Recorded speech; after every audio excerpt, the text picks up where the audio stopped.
Ahí. Ya. A ver. Yo empiezo. Tú dices el bloque 1, ya sí. Bloque 1 y los dos ya. No.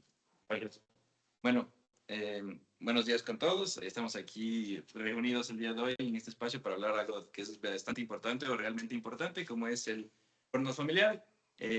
Obviamente, dentro de la familia no todo es trabajo, o igualmente hay que saber un poco dividir o separar el tema entre familia y trabajo. Entonces, hoy día estamos aquí con Augusto Ramírez, un profesional del área clínica que nos va a poder ayudar, y muchas gracias por estar aquí, Augusto. Realmente lo apreciamos mucho. ¿Cómo están, chicos? Buenos días. Chévere, bueno. Vamos a empezar por el primer bloque, que será más o menos para entender un poco sobre lo que es el burnout familiar. Entonces, cuando hablamos justamente de este tema, para ti, para tu opinión profesional, ¿de qué estamos hablando cuando hablamos de burnout familiar? Ya, a ver, burnout familiar, me das a entender que es este tema de la saturación laboral y cómo afecta en el sistema familiar, ¿sí? Los espacios laborales son muy importantes en el estudio porque la mayor parte del tiempo funcional estamos en un sistema laboral, ¿sí? Dirán, bueno, sí, tenemos 24 horas, 8 horas a 12 horas puede ser trabajo. Bueno, pues estamos hablando de las horas funcionales del ser humano, pasamos en el trabajo, ¿sí? Cuando no tenemos hábitos saludables de trabajo, cuando no tenemos pausas activas, saludables en los sistemas de trabajo, o tenemos sistemas de trabajo disfuncionales, terminamos generando este burnout, ¿no? El impacto al sistema familiar termina siendo muy importante porque hablamos de interrelaciones familiares. Si un paciente está sobrecargado de estrés, está sobrecargado, no va a tener la capacidad para conectar emocionalmente con su sistema familiar. No va a tener la capacidad emocional, pero tampoco va a tener la capacidad cognitiva, ¿no? Porque hay que entender que cuando un ser humano se siente sobresaturado, lo primero que comienzan a fallar bajo temas de estrés son las funciones ejecutivas. Temas como la capacidad para inhibir tus comportamientos, temas como la capacidad para concentrarte y procesar información de una manera veloz, como usualmente lo hacemos. Cuando necesitamos tomar decisiones correctas en el sistema familiar, eso es lo primero que se va a afectar. Claro, perfecto. Y tal vez esto justo cómo se ve en el día a día en una familia, o sea, cómo afectaría en el día a día de la familia. A ver, yo te diría, es una pregunta muy abierta, ¿no? Porque dependiendo de la personalidad del paciente, siempre puede variar la sintomatología. Pero yo te diría, con la experiencia clínica, lo primero que se afecta es esta capacidad para inhibir tus comportamientos. ¿Qué significa? Los pacientes se muestran muy irritables. Claro. Como no tengo un tema de límites entre trabajo y familia, porque ya estoy totalmente saturado y quemado, mi capacidad para inhibir mis comportamientos se afecta. Llego al sistema familiar y en los sistemas familiares siempre hay problemas. Deudas, peleas pequeñas, interacciones familiares, hijos. Y si yo no tengo la capacidad de inhibir mi comportamiento, me muestro muy irritable. Entonces, lo primero que se afecta son en la irritabilidad. Ahora sí, hacia el sistema familiar podríamos decir que es la comunicación. Y si yo me siento irritable, claro, y yo no tengo mi capacidad para inhibir mis comportamientos, cualquier discusión puede volverse un caos total. Bueno, tenía que hacer ciertas tareas dentro del hogar, una tarea muy básica puede volverse un caos familiar. Claro. Claro. Volvemos al mismo manejo de los niños. Si no tengo la capacidad para inhibir y mis hijos tienen problemas, pues ¿qué va a pasar? Mi comunicación con ellos obviamente va a ser totalmente disfuncional. Claro, chévere. Bueno, ahora hablemos un poquito más del conflicto que es trabajo y familia. Entonces, para saber esto, ¿cuándo el trabajo se convierte en conflicto dentro del ámbito familiar? ¿Cuándo el trabajo se convierte en un conflicto? Yo pienso, bajo el tema de la experiencia, muchos pacientes no tienen límites adecuados y tampoco tienen un tema de una personalidad muy centrada del para qué hago las cosas, ¿no? Entonces, cuando yo digo, a ver, hago mi trabajo para qué, si no tengo un propósito y mi propósito es netamente laboral, ya rompí todos mis límites. Si creo que mi familia debe sacrificarse por mi sistema laboral, ya rompí mis límites. Si pienso que mi familia debe adaptarse a todas mis necesidades laborales y a mis metas laborales, ya rompí todos mis límites y ahí comienza a afectarse, porque el trabajo se vuelve el fin el fin de mi funcionalidad como ser humano, donde en realidad podríamos decir que el trabajo es una herramienta para tener lo que yo busco en la vida. Claro. Que no puede ser el trabajo. Yo tengo muchos pacientes que, por ejemplo, imagínate, médicos de 70 años, de 65 años, que les dicen, por salud ya no puedes trabajar. Dicen, ok, tengo que bajar el ritmo de trabajo. Pero después de mi profesión, ¿qué queda? Si mi profesión fue mi única concentración en mi vida personal, pude haber sacrificado todo el sistema familiar. Entonces, ahí llega el problema, cuando el trabajo es el fin más que una herramienta para llegar a algo mucho más grande. Claro, perfecto. Sí, y hay algo que se puede hacer, lo que pueden hacer las familias para que esto deje, o se pueda manejar, o deje de ocurrir esto, o se pueda manejar este tipo de problema. ¿Hay algo? Sí, sí, sí, hay muchas herramientas, hay muchas herramientas. A ver, vamos desde herramientas sencillas a temas más complejos. Herramientas sencillas. Cuando uno cambia de actividad, por ejemplo, ustedes que son psicólogos organizacionales, entienden que la pausa activa es generar como un cambio de ambiente hasta mental para la persona, ¿no? Imagínense que estas pausas activas no solo necesitamos en el ambiente laboral, sino también para poder cambiar el chip de he acabado el trabajo. A ver, necesito tener alguna actividad que tenga una forma de transición entre trabajo-hogar, ¿sí? Donde yo pueda replantear a dónde voy.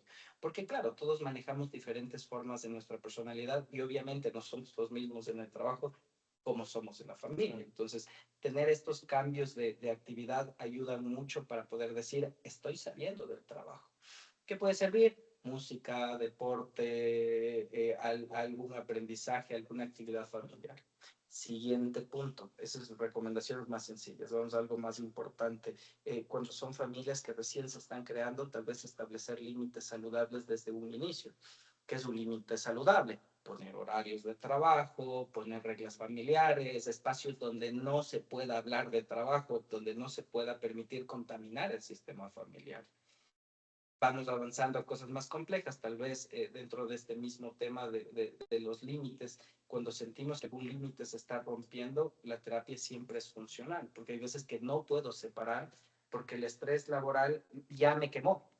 Ya me quemó, yo ya no hay nada que pueda hacer para evitar esto y realmente la terapia puede servir mucho, ¿no? Para poder centrar al paciente en sus prioridades más importantes. Los niños también ayudan mucho donde puedan tener actividades familiares, como por ejemplo cada 15 días hacer algo familiar, eso genera una identidad familiar.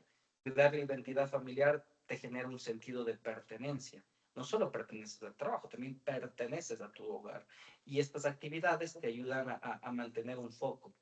El mayor de los problemas es que la mayoría de personas busca tener cambios cuando ya tienen problemas. Claro. O sea, la idea de sostener rutinas saludables y espacios saludables familiares es pautarlos desde un inicio, antes de generar caos, porque cuando ya está el caos generado, yo te diría que es mejor hacer un tratamiento más que una improvisación.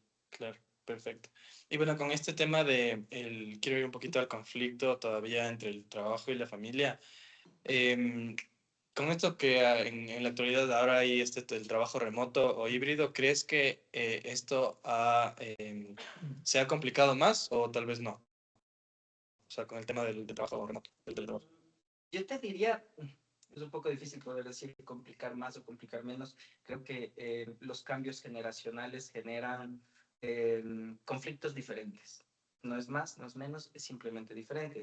Sí, desde el COVID, que se ingresó mucho el tema del teletrabajo, yo tengo muchos pacientes que tienen muchos problemas para generar límites, ¿no? Entonces, por ejemplo, dicen, voy a comenzar a trabajar y hoy tengo pereza. Entonces, ¿dónde trabajo? En la cama. ¿Me bañé? No, porque estoy en la cama. Entonces, ¿para qué debo bañarme si voy a estar trabajando todo el tiempo en la cama? Ok, eso es un problema porque no estás teniendo rutinas saludables. Siento que el teletrabajo, uno de los enormes conflictos es entender que debe haber rutinas. No es un tema, si estoy en teletrabajo, puedo dormir más.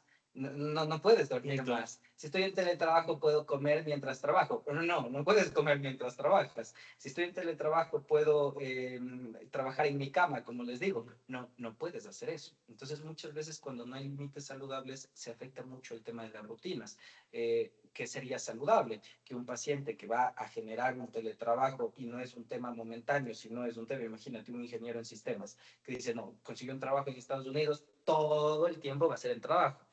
¿Qué se sugiere? Poner rutinas más estrictas que en las rutinas presenciales, como un horario para levantarte, un horario para ejercicio antes del trabajo, corto, tampoco tiene que ser tan largo, un horario donde se cuide el aseo personal, prohibido trabajar en la habitación, debe haber un espacio saludable para el paciente donde pueda separar los ambientes y obviamente tener pausas activas durante su jornada.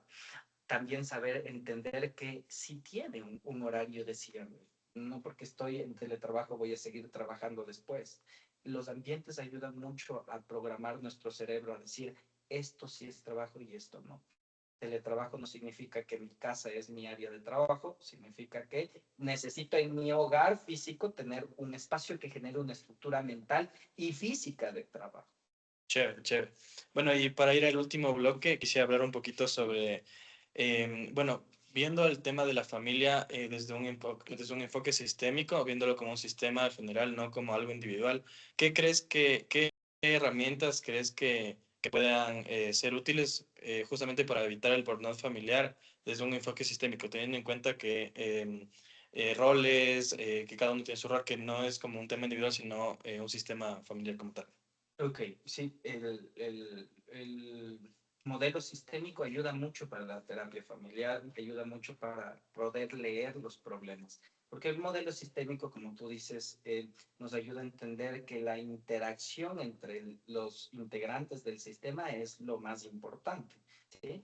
Entonces, es muy importante lo que dices porque muchas veces cuando vemos a las personas desde su individualidad, descuidamos mucho este ente del sistema familiar. Entonces, ¿qué sería recomendable?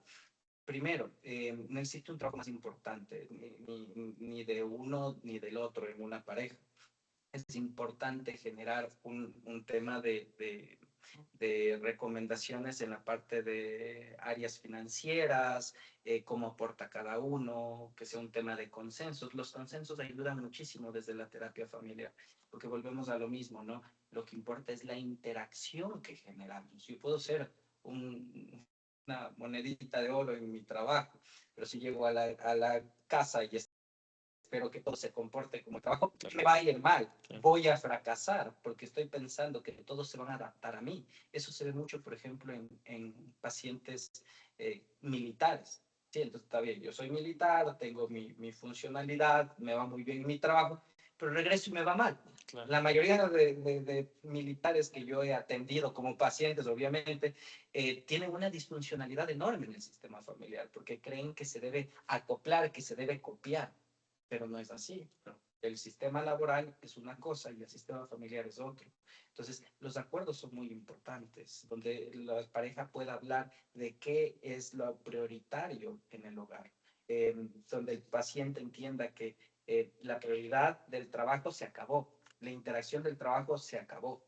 Entonces, poner límites adecuados, espacios de interacción, de comunicación todo el tiempo, porque cuando no hay una comunicación adecuada en pareja, genera una disfuncionalidad terrible.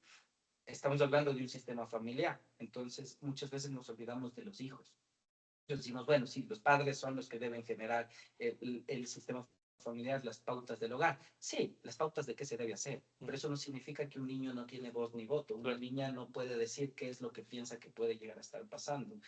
Al entender que un sistema, cada uno de los engranajes importan y no existe uno más, podrá haber uno más grande, uno más pequeño, pero sin el engranaje pequeño un reloj no avanza. Claro.